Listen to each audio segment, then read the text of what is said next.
Ma femme a souri à mon patron, comme on sourit à un notaire, quand on sait déjà où est caché le testament. Et ce soir-là, au dîner annuel de Sterling Enterprises, j'ai compris que ma promotion n'était pas la seule chose qu'on allait m'arracher. Je m'appelle Matthew Delcourt, 38 ans, costume bleu nuit, chaussures cirées, 10 années passées à vendre mon âme avec élégance dans une tour de la défense, où même les plantes vertes avaient l'air d'avoir signé une clause de confidentialité. Chez Sterling, on ne disait jamais licenciement, on disait réalignement stratégique, on ne disait pas favoritisme, on disait vision managériale. Et moi, naïf distingué, j'attendais depuis des mois qu'on m'annonce enfin directeur régional. J'avais tout fait correctement. Les dossiers rendus avant l'heure, les week-ends sacrifiés, les appels du dimanche acceptés avec cette voix calme qui donne envie à la mutuelle de vous offrir une médaille. Mon chef, Gérald Vautrin, avait laissé traîner des indices. Une tape sur l'épaule devant la machine à café. Un « continue comme ça, Matthew ». Un déjeuner au café de l'Esplanade où il avait évoqué une évolution naturelle. Chez nous, Francesca avait accueilli la nouvelle avec un enthousiasme parfaitement dosé, trop parfaitement peut-être. Elle avait posé son verre de Bordeaux sur la table basse, dans notre appartement du 15e, et m'avait dit « Tu vois, ton acharnement finit par payer. » J'aurais dû entendre le mot « acharnement » comme un diagnostic, pas comme un compliment.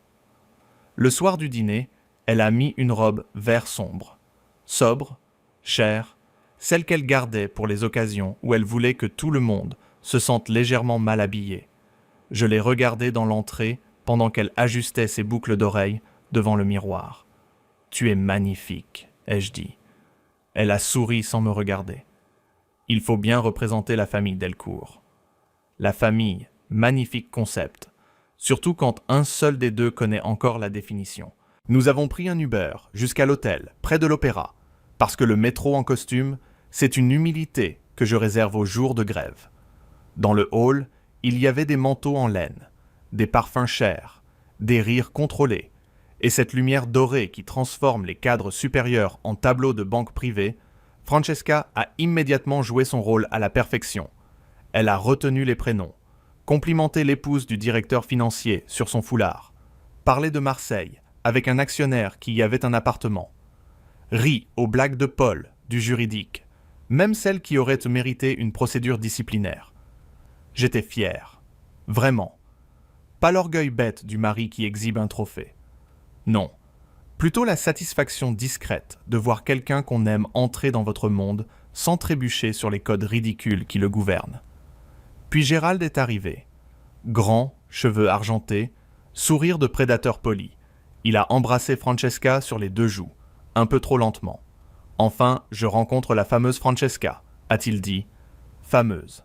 Tiens donc, je lui avais parlé d'elle, bien sûr, comme on parle de sa vie à son patron quand on veut avoir l'air stable. Pas passionnant.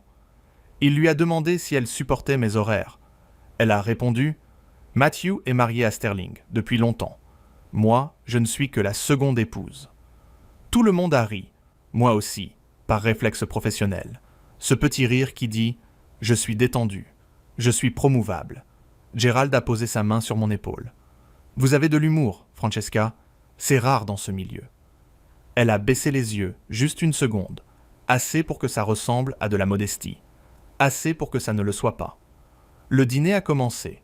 Table ronde, nappe blanche, menus imprimés, serveur qui vous annonce une volaille fermière avec le sérieux d'un ministre de l'Intérieur. J'étais assis entre Claire des ressources humaines et un consultant qui disait « synergie », comme d'autres disent « bonjour ». Francesca était à ma droite. Gérald 2 places plus loin. Au début, tout paraissait normal. Des regards, des sourires, une conversation sur l'Italie.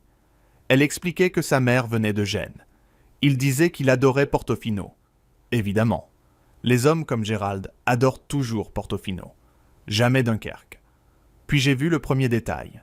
Son téléphone à elle, posé face cachée, alors qu'elle le laisse toujours écran visible, même au restaurant. Ensuite, Gérald lui a tendu la corbeille de pain, sans qu'elle l'ait demandé, et leurs doigts se sont touchés trop longtemps pour un accident. 1 fois, c'est maladroit. 2 fois, c'est du théâtre. 3 fois, C'est une invitation. J'ai bu une gorgée d'eau, parce que le vin aurait été trop honnête. Claire s'est penchée vers moi, son sourire figé sous son rouge à lèvres impeccable. « Ta femme a beaucoup de succès ce soir. » J'ai répondu, « Elle sait parler aux gens. » Claire a gardé les yeux sur son assiette. « Oui, surtout à Gérald. » Voilà. La phrase était tombée, légère comme une plume, précise comme une facture du syndic. J'ai regardé Francesca. Elle riait à voix basse. Gérald aussi, leurs épaules penchées l'une vers l'autre, et autour d'eux, le brouhaha du dîner faisait un rideau parfait. J'ai senti quelque chose se refermer dans ma poitrine. Pas de la jalousie.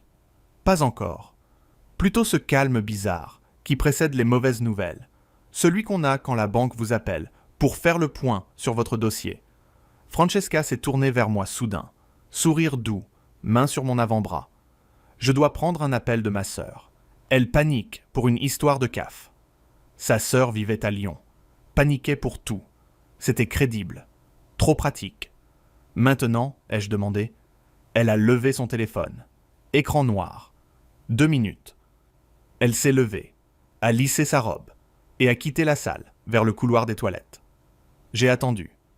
2 minutes sont devenues 5, puis 12. Gérald, lui, avait disparu entre le fromage et le discours du directeur général. Personne ne semblait remarquer son absence. Ou alors, tout le monde faisait semblant, ce qui, chez Sterling, est une compétence évaluée en entretien annuel. Claire a croisé mon regard. Elle n'a rien dit, mais son silence avait déjà rempli un dossier complet. Je me suis levé calmement, serviette pliée à gauche de l'assiette, sourire poli au consultant. Je reviens. Dans le couloir, la moquette avalait mes pas. Les dorures au mur brillaient, comme des mensonges bien entretenus. J'ai avancé vers les toilettes.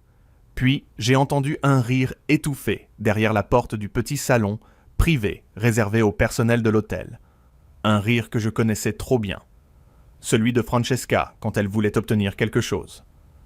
J'ai sorti mon téléphone, sans trembler, et j'ai activé l'enregistrement. Parce que à ce moment précis, j'ai compris que je n'étais plus un mari inquiet. J'étais déjà un témoin. La porte du petit salon n'était pas fermée, juste poussée, comme si même leur prudence avait décidé de prendre une pause syndicale. J'ai glissé le téléphone contre ma veste, écran vers l'intérieur, micro découvert, et j'ai regardé par l'entrebâillement. Francesca était là, dos au mur, la main posée sur le revers de la veste de Gérald. Pas un geste perdu, pas une hésitation. Gérald murmurait quelque chose que je n'ai pas entendu, mais son sourire suffisait. Ce sourire d'homme qui croit que toutes les pièces lui appartiennent, parce qu'il paie l'addition. Elle a répondu « Pas ici, tu es fou ». Pas avec la panique d'une femme surprise, plutôt avec l'agacement de quelqu'un qui trouve la logistique décevante. J'ai senti mon estomac devenir froid. Pas brisé, froid, nuance importante. Le cœur, lui, a une fâcheuse tendance à dramatiser. L'estomac est plus administratif. Il classe, il tamponne, il archive. Gérald a ri doucement. Depuis le temps, tu sais que j'aime les risques. Depuis le temps. Voilà. 3 mots. Très efficaces. Presque élégants dans leur cruauté.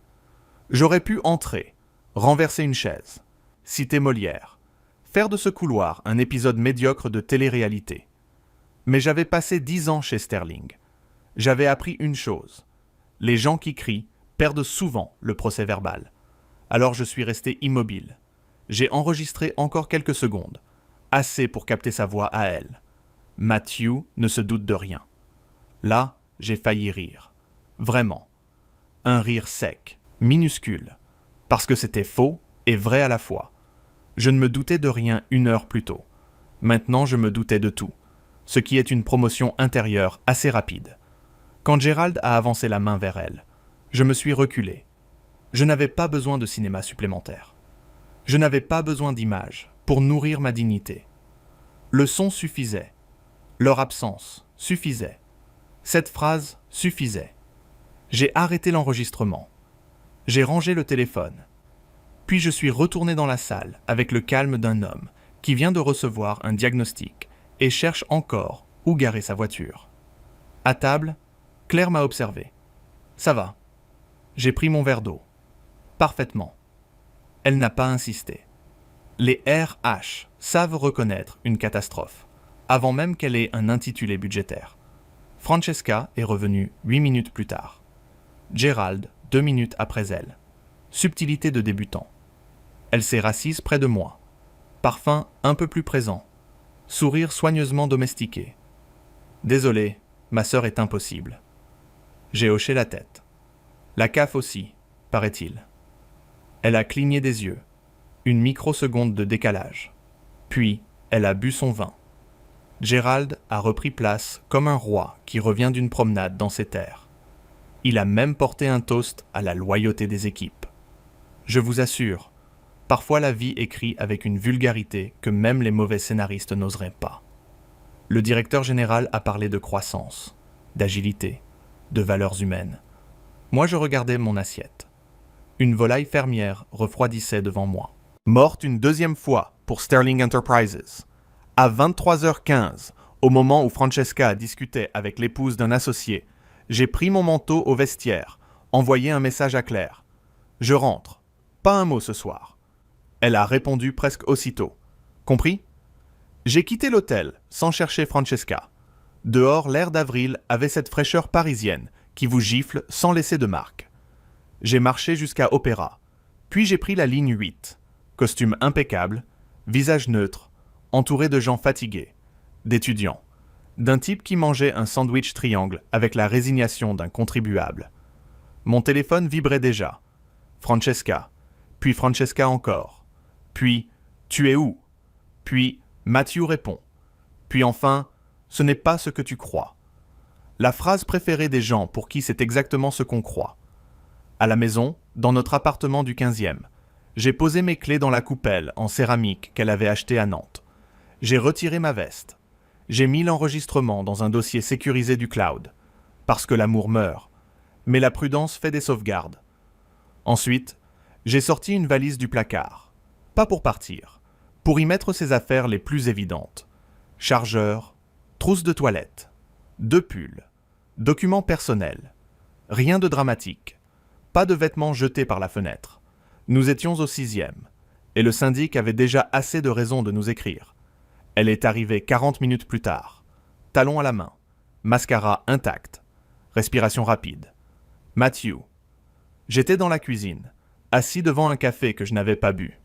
Bonsoir, Francesca. Elle a fermé la porte doucement, comme si le bruit pouvait encore sauver quelque chose. Tu es parti sans moi. Oui. Tu aurais pu me prévenir. J'ai levé les yeux. Toi aussi. Elle a blêmi. Pas beaucoup. Assez. Je peux expliquer. J'en suis sûr. Elle s'est approchée de la table. Gérald m'a retenu. Il avait trop bu. Il disait n'importe quoi. Il disait depuis le temps. Elle a cessé de respirer 1 seconde. Voilà le moment délicieux, si l'on peut dire, où le mensonge cherche une chaise et ne la trouve pas. Tu m'as suivi, a-t-elle soufflé. Non, Francesca, j'ai suivi mon instinct. Il m'a mené au bon couloir, service impeccable. Elle s'est assise en face de moi. Ce n'était rien. J'ai souri. Rien n'a donc une voix, une veste Hugo Boss et un bureau au 32e étage.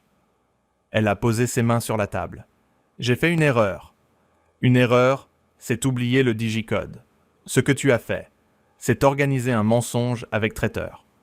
Ses yeux se sont remplis, mais je n'ai pas bougé. Je connaissais ses larmes. Certaines étaient vraies. D'autres avaient une excellente formation continue. « Je t'aime », a-t-elle dit.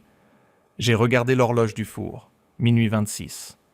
Tu as une façon très flexible de gérer les contrats. Elle a baissé la tête. Je ne voulais pas te perdre. Alors, il fallait choisir une méthode moins créative.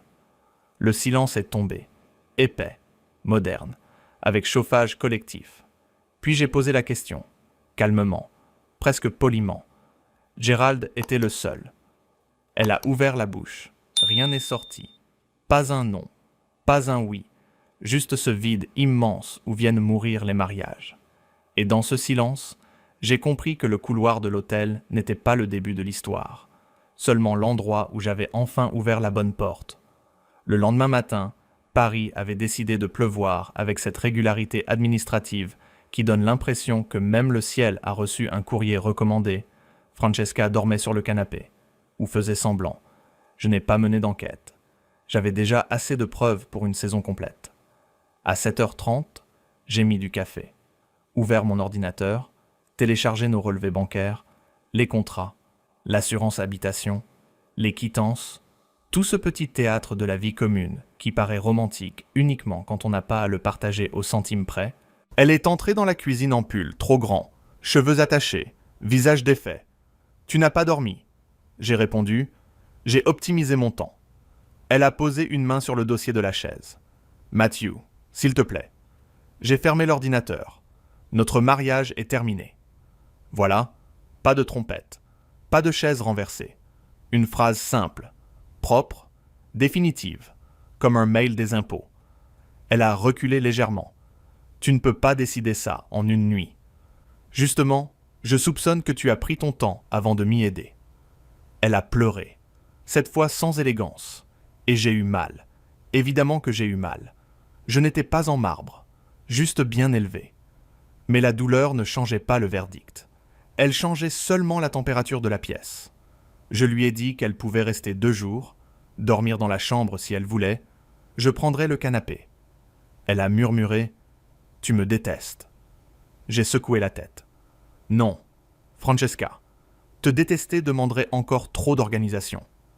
À 9h, j'étais chez Maître Lenoir, une notaire recommandée par un ami de Bordeaux. Bureau rue de Sèvres, plantes vertes mourantes, café correct, ce qui est rare dans les lieux où l'on découpe légalement les vies. Elle a écouté, sans ouvrir de grands yeux, preuve qu'elle avait déjà vu pire. Vous êtes mariés sous quel régime? Communauté réduite aux acquets. Appartement acheté ensemble. Oui. Elle a pris des notes. Ne faites rien d'impulsif. Pas de menaces. Pas de messages interminables. Gardez les documents. Et si votre employeur est concerné, soyez prudent. J'ai failli lui dire que la prudence venait de devenir mon animal de compagnie. Au bureau, l'ambiance était étrange. Les ascenseurs de Sterling montaient, comme d'habitude, mais les visages descendaient. Claire m'a intercepté près des badgeuses. Il faut qu'on parle. Elle m'a entraîné dans une petite salle vitrée, appelée Espace Innovation, avec 2 poufs gris et un tableau blanc où quelqu'un avait écrit « Oser, Sterling ». Toujours poétique. Elle a fermé la porte. Gérald a demandé où tu étais parti hier. Il s'inquiète pour ma santé. Non, pour sa carrière. Elle m'a regardé franchement. Tu as quelque chose. Je n'ai pas répondu tout de suite. Dans cette entreprise, une information était une grenade. Il fallait savoir à quel moment retirer la goupille. Pourquoi? Ai-je demandé. Claire a soupiré. Parce que tu n'es pas le premier à voir ce genre de choses. Et Francesca n'est peut-être pas la première femme qui l'approche en situation compliquée. Elle a choisi ses mots comme on traverse une rue à Marseille, vite et avec méfiance. Il y a eu des rumeurs, a-t-elle ajouté. Des rumeurs ne licencient personne. Non, mais des témoignages, oui. À 11h, j'ai été convoqué par Gérald. Son assistante m'a envoyé un Teams sec. Gérald souhaite te voir. Formidable. L'homme qui avait confondu mon mariage avec une option de stock venait m'offrir du management. Son bureau dominait la défense, vue sur les tours, fauteuil cuir, photo avec un ministre quelconque encadré au mur.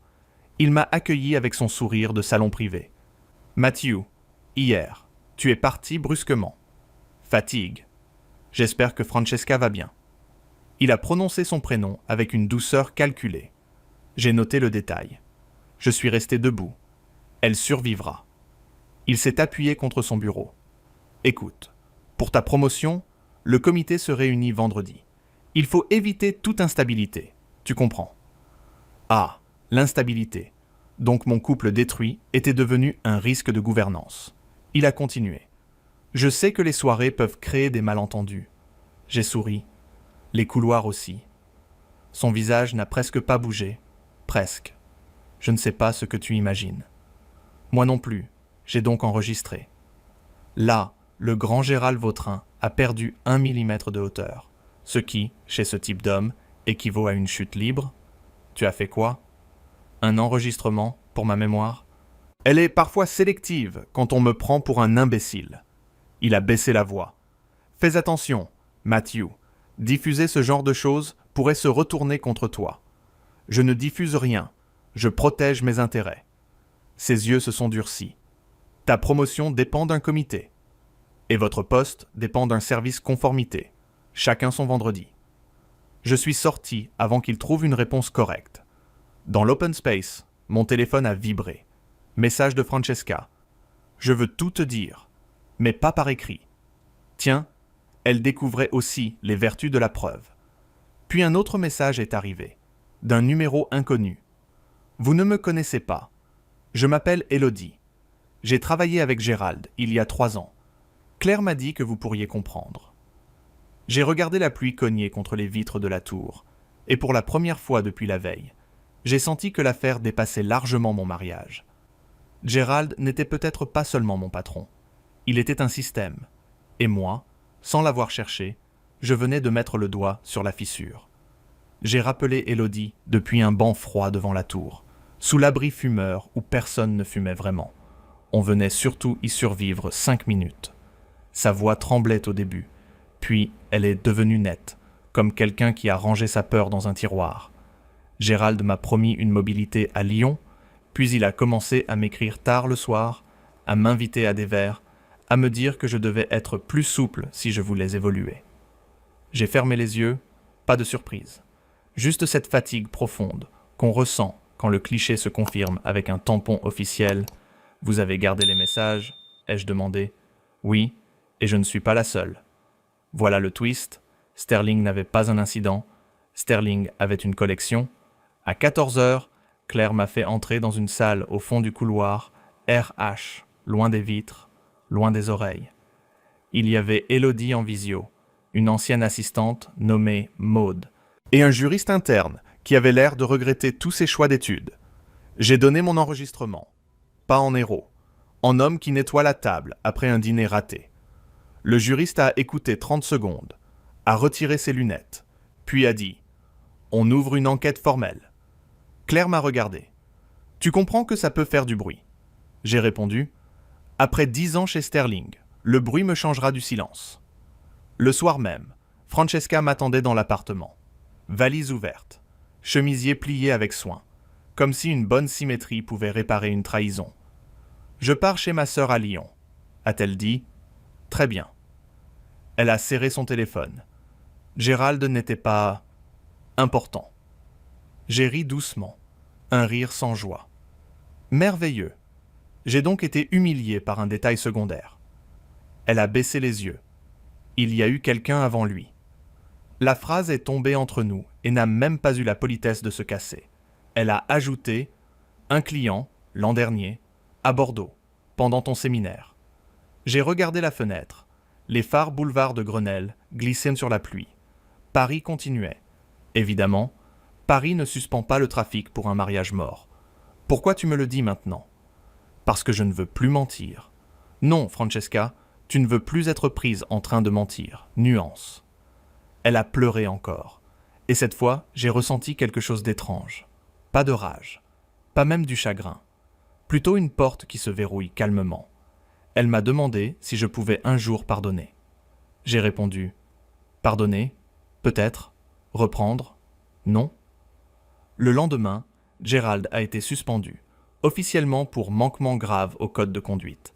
Magnifique expression. On aurait dit qu'il avait mal rempli une note de frais alors qu'il avait transformé son pouvoir en monnaie d'échange. Dans l'open space, les gens chuchotaient près de la machine à café. Paul du juridique évitait mon regard. Les directeurs découvraient soudain la vertu comme on découvre une fuite d'eau avant l'assemblée du syndic. Ma promotion, elle, a disparu du calendrier, remplacée par « contexte sensible ». Je n'ai pas protesté. J'ai simplement envoyé mon CV à 3 contacts, dont une directrice chez Asteria Conseil à Nantes qui m'avait déjà dit « Le jour où Sterling te fatigue, appelle-moi ». Eh bien, Sterling venait de me fatiguer jusqu'aux os. Une semaine plus tard, Gérald a été licencié, sans pot de départ, sans discours, sans petit four, juste un badge désactivé et une plante abandonnée dans son bureau. Claire m'a appris que 3 témoignages avaient été joints au dossier. Je n'ai pas souri. Je pensais que sa chute me ferait plaisir. Mais non. Voir un homme tomber ne reconstruit pas ce qu'il a aidé à casser. Ça fait seulement un bruit sourd. Le soir, j'ai trouvé dans la boîte aux lettres une enveloppe de Francesca.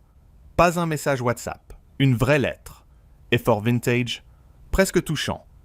À l'intérieur, une seule photo de nous à Marseille, 2 ans plus tôt, devant le vieux port, et une phrase « Je ne te demande pas d'oublier, seulement de me laisser expliquer ». J'ai tenu la photo longtemps, puis mon téléphone a sonné, numéro masqué. J'ai décroché. Une voix d'homme a dit « Matthew Delcourt, vous ne savez pas toute l'histoire sur votre femme ». La voix d'homme appartenait à Adrien Morel, ancien client de Sterling à Bordeaux, et visiblement amateur de théâtre tardif. « Je ne veux pas d'ennui », a-t-il dit, phrase classique des gens qui en apportent dans un emballage cadeau. Je lui ai répondu « Alors parlez vite, j'ai déjà dépassé mon quota ». Il a inspiré. Francesca m'a contacté l'an dernier, pas pour une liaison, pour obtenir des informations sur votre dossier. Elle disait vouloir vous aider à décrocher la promotion. J'ai regardé la photo du vieux port sur la table. Soudain moins souvenir que pièce à conviction. Adrien a continué. Elle s'est rapprochée de Gérald après ça. Il lui avait fait croire qu'il pouvait vous propulser, puis il l'a utilisé comme il utilisait les autres. Pendant 2 secondes, mon cerveau a tenté de transformer cette révélation en excuse. L'amour aime bien bricoler des issues de secours. Puis la réalité est revenue, propre, sèche, même si l'histoire avait commencé par moi. Elle avait fini par ses choix, et ses choix ne portaient pas mon costume. Le lendemain, j'ai retrouvé Francesca dans un café près de Montparnasse. Table serrée, serveur pressé, croissant trop cher, parfait décor français pour enterrer un mariage sans déranger la circulation. Elle avait les yeux rouges, mais la posture droite. « Adrien t'a appelé », a-t-elle dit ? « Oui. » Elle a fermé les mains autour de sa tasse. « Au début, je voulais t'aider. Tu rentrais épuisé. Tu parlais de cette promotion comme d'une bouée. J'ai cru que je pouvais pousser une porte. Et tu as trouvé un litige moral derrière. » Elle a encaissé. Gérald m'a manipulé. Sans doute. Elle a levé les yeux, surprise par mon calme. J'ai ajouté « Mais tu m'as menti. Tu as choisi de revenir, puis de recommencer, puis de sourire à table, pendant que je remerciais intérieurement le destin de t'avoir à côté de moi. » Le silence a eu plus de dignité que nous deux. Elle a murmuré « Je t'aime encore. » J'ai posé la photo de Marseille entre nous. Moi aussi, j'ai aimé quelqu'un, mais ce n'est plus la femme assise en face de moi. Elle a pleuré sans bruit. Je n'ai pas eu la cruauté de savourer. La vraie victoire, c'est quand on n'a plus besoin de blesser pour prouver qu'on a mal. Les semaines suivantes, j'ai vendu ma part de l'appartement, selon les conseils de Maître Lenoir. Le notaire a parlé de soult, d'acte, de délai, des mots froids mais honnêtes, ce qui changeait agréablement. J'ai quitté Sterling avant qu'il ne m'offre un lot de consolation avec badge doré. Asteria Conseil m'a recruté à Nantes. Meilleur poste, vraie équipe. Vue sur la Loire au lieu d'une tour qui sentait la moquette stressée, Claire m'a envoyé un message. « Tu as bien fait. » J'ai répondu « Je sais, mais merci. » Un soir de juin, alors que je sortais d'une boulangerie avec une baguette encore chaude, mon téléphone a vibré. « Francesca, tu me manques. On peut parler. Juste une fois. » J'ai relu le message sous l'auvent, pendant qu'un TER passait au loin, comme une fermeture éclair sur la ville. J'ai pensé à Gérald, à Adrien, au dîner, au couloir, à cette phrase « Matthew ne se doute de rien ». Puis j'ai supprimé le message, pas par haine, par hygiène. Certains appellent ça de la froideur. Moi j'appelle ça arrêter de payer le loyer d'une maison incendiée. Je suis rentré chez moi. Un 2 pièces simple près de l'île de Nantes. Carton encore ouvert. Assiette dépareillée. Silence propre. J'ai posé la baguette sur la table. Ouvert la fenêtre. Et pour la première fois depuis longtemps, personne ne mentait dans la pièce. C'était presque luxueux et largement suffisant. I haven't reviewed my clips in Good, ages. thank you. It's fucking Friday, my dudes. God, my Oh, this camera is looks Jake crisp as purring. fuck. This is why I muted Discord. Fredo, are you still here? Guys, if I What call am you I- by the wrong name today, please don't be offended. I just can't hear. I'm leaning into my mic. That's me leaning in and listening to my microphone. Please don't be offended. I just can't hear. I'm like leaning into my microphone to hear. That's the second time I've ever done that on stream. That is actually so embarrassing.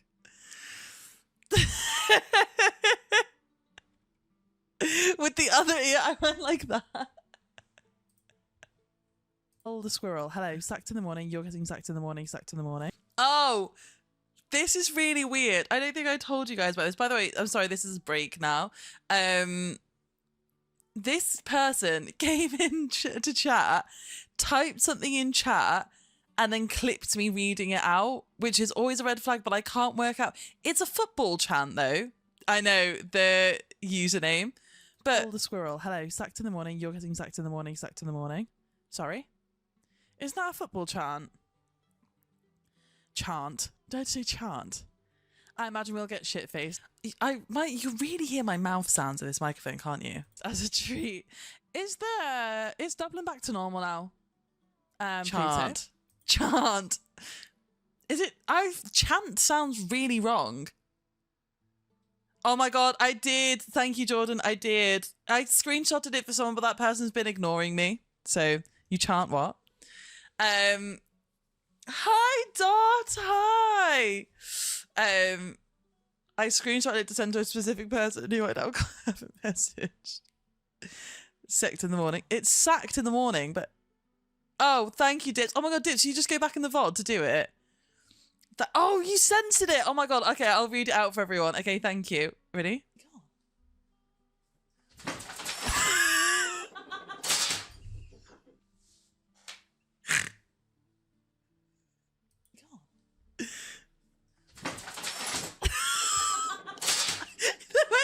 You can just see the sign just flop down as well. Wait. The noises. I didn't realise how well you could hear it.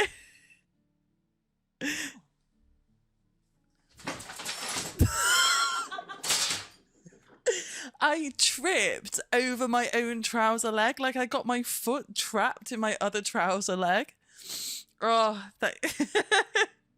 Right, let me read this. So this was a chat that only Jordan and I saw last night. There's no way. It sounds like a small car crash. The way you immediately folded. It is. Enchanting. I can't get... Shut up, that's me. Sorry. I just pressed play on my clip instead. Sorry, I just shouted at myself to shut up. I've got no space to walk out of this door because I've got my laundry hanging on the back of it, and then my thing is there. There's just not a lot of space in this flat. Guys, my life's really hard. What was I about to do? Shut up, just shut up, shut up, shut up, just shut up, shut up. What was I doing? No! Oh, Jordan's comment. Thank you, Michael. Thank you, Jordan. That's the second time I've had to do that today. Hi, Noah. Thank you so much for 19 months. That's crazy work, dude. Thank you so much. Thank you. Right. Here we go. In case you would like to hear... Even censored, this is a bit risky. This was an actual message that we got live on stream while I was playing Fortnite last night. Hello. Oh, sorry. I immediately fucked up. Hey, sexy. You mind if I blank your tight little blank and blank it out of your blank? I would record your blank flowing on my blank. If yes, call me +1 blank. Oh, okay. Ooh. That's really good. Thank you, Jordan. Is this Mad Libs? Oh my god, can someone please Mad Libs it to make it not dirty? Oh my god, can someone please Mad Libs this to make it not sound bad? Oh, can I type that in chat? I don't think even... It's my chat, right? I actually don't think I can type that in chat. I just copied it and I was like, it's the tight little concerns me. You can delete it after.